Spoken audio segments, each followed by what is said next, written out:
ভাৰত এতিয়া সকলো দিশৰ পৰা উজ্বলিছে। আমাৰ দায়িত্ব হৈছে এই গৌৰৱময় পৰম্পৰা অক্ষুণ্ণ ৰখা আৰু ভাৰতক বিশ্বৰ এক শ্ৰেষ্ঠতম দেশলৈ পৰিগণিত কৰা।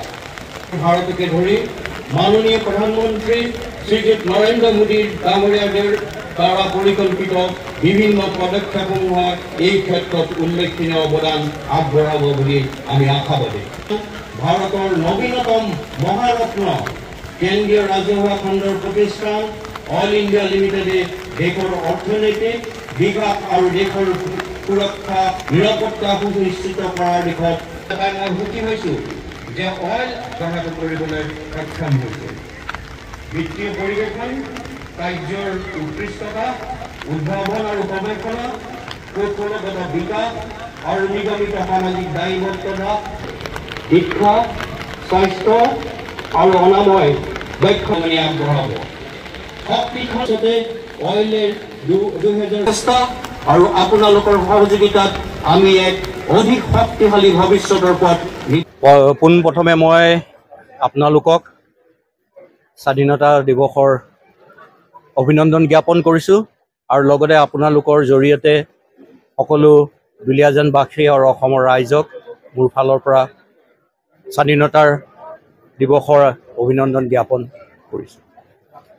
আজি মই বৰ সুখী যে এই বৰষুণৰ মাজতো দুলীয়াজানবাসী ৰাইজে স্বাধীনতাৰ যি মহত্ব তাক বুজি পাই আজি সকলো ওলাই আহিছে। ইয়াতকৈ আৰু ডাঙৰ কথা আমাৰ কাৰণে একো নাই।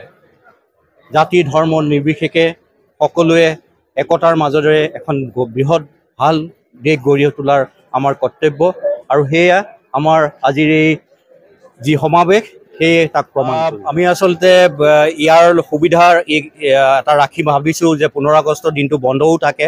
গধূলি সময়ত আমি আমাৰ খেলৰ ক্ষেত্ৰত আমাৰ অইল ইণ্ডিয়া লিমিটেডে সদায় আগবাঢ়ি আহিছে। গতিকে ৰাইজক এখন ভাল খেল দিবৰ কাৰণে আমি এটা প্লেন কৰিলোঁ যে 15 আগষ্টৰ গধূলি আমাৰ ফ্লাড লাইটত প্ৰথমবাৰৰ বাবে ফ্লাড লাইটত আমাৰ খেল আৰম্ভ হ'ব।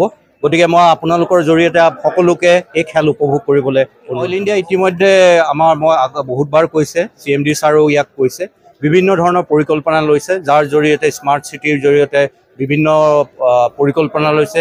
তাত আপোনাৰ অইল মাৰ্কেট, পানীৰ নলা, ৰাস্তা এই সকলোকে কৰি আমি এখন ভাল চিটি গঢ়ি তোলাৰ প্লেন কৰিছোঁ। এইটোৰ কাৰণে আমি সৰু সুৰাকৈ কাম কৰিব বিচৰা নাই, এটা ডাঙৰ কাম লৈছোঁ আৰু ইতিমধ্যে তেওঁলোকে প্লেনটো আমাক দিছে। আমি আশা কৰিছোঁ 2 বছৰৰ ভিতৰত এইখিনি সম্পূৰ্ণ কৰি পেলাব পাৰিম আমি।